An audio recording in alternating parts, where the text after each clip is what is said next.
శని త్రయోదశి. సర్వసాక్షి అయిన సూర్యదేవునికి ఇద్దరు కుమారులు ఉన్నారు. వారిలో యముడు వ్యక్తులు మరణించిన తరువాత వారి కర్మ ఫలాన్ని బట్టి శిక్షిస్తే, శని మానవుడు బతికి ఉండగానే సంచిత పాపాలను బట్టి దండన విధిస్తాడు. ఈ కారణంగా వ్యక్తుల సంచిత పాపభారం తగ్గిపోతుంది. ద్రోహం, వెన్నుపోటు, హింస, పాప మార్గాలు, అన్యాయ మార్గాలను అనుసరించే వారికి శనిదేవుడు మిక్కిలి అపాయకారి అని శాస్త్రాలు చెబుతూ ఉన్నాయి. శని చెడు కార్యాలలో నిమగ్నమైన వారినే పీడిస్తాడు. ఎంత దైవాంశ సంభూతులైన తప్పులు చేస్తే వారి కర్మల ఫలితాలను నిర్దేశిస్తాడు.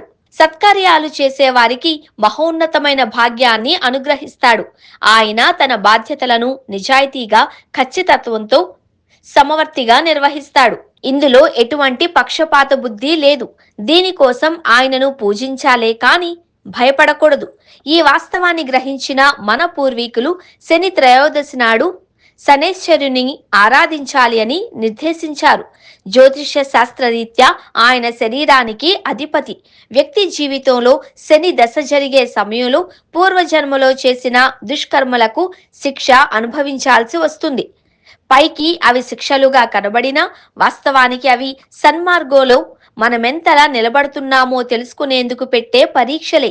శనికి నువ్వుల నూనె, నల్లని వస్త్రం, బెల్లం, నల్ల నువ్వులు, నీలపు వర్ణం కలిగిన పువ్వులతో పూజలు చేస్తే మృత్యు భయం తొలగిపోయి ఆరోగ్యం, ఆర్థికం, ప్రశాంతత, అభివృద్ధి ఇస్తాడు. జాతక చక్రంలో శని ప్రతి రాశిలోనూ 2.5 సంవత్సరాలు సంచరిస్తాడు. శని ఉన్న రాశికి వెనుక రాశి, ముందు రాశికి ఏలినాటి శని దోషం సంప్రాప్తిస్తుంది. అలాగే చంద్రుడున్న రాశి నుంచి శని 4వ రాశిలో సంచరిస్తూ ఉంటే అర్ధాశ్రమ శని దోషం, చంద్రుడున్న రాశి నుంచి శని 8వ రాశిలో సంచరిస్తూ ఉంటే అష్టమ శని దోషం కలుగుతాయి అని శాస్త్రం.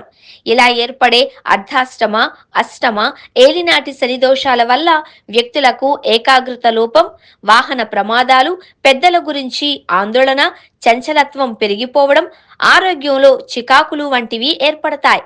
ఇలా ఏలినాటి శని, అర్ధాష్టమ శని, అష్టమ శని పీడితులు ఈ శని త్రయోదశి నాడు పరిహార క్రియలు చేసి ఆ గ్రహ బాధల నుండి ఉపశమనం పొందవచ్చు. ఏడాది పాటు త్రయోదశి వ్రతం చేస్తే శని కరుణకు పాత్రులు కావచ్చు. న్యాయ వివాదాలు, శత్రు, రోగ, రుణ బాధలు తగ్గుతాయి. ఈ వ్రతం చేసేవారు త్రయోదశులలో ప్రదోష కాలంలో శివ పూజ, నక్త భోజనం విధిగా చేయాలి.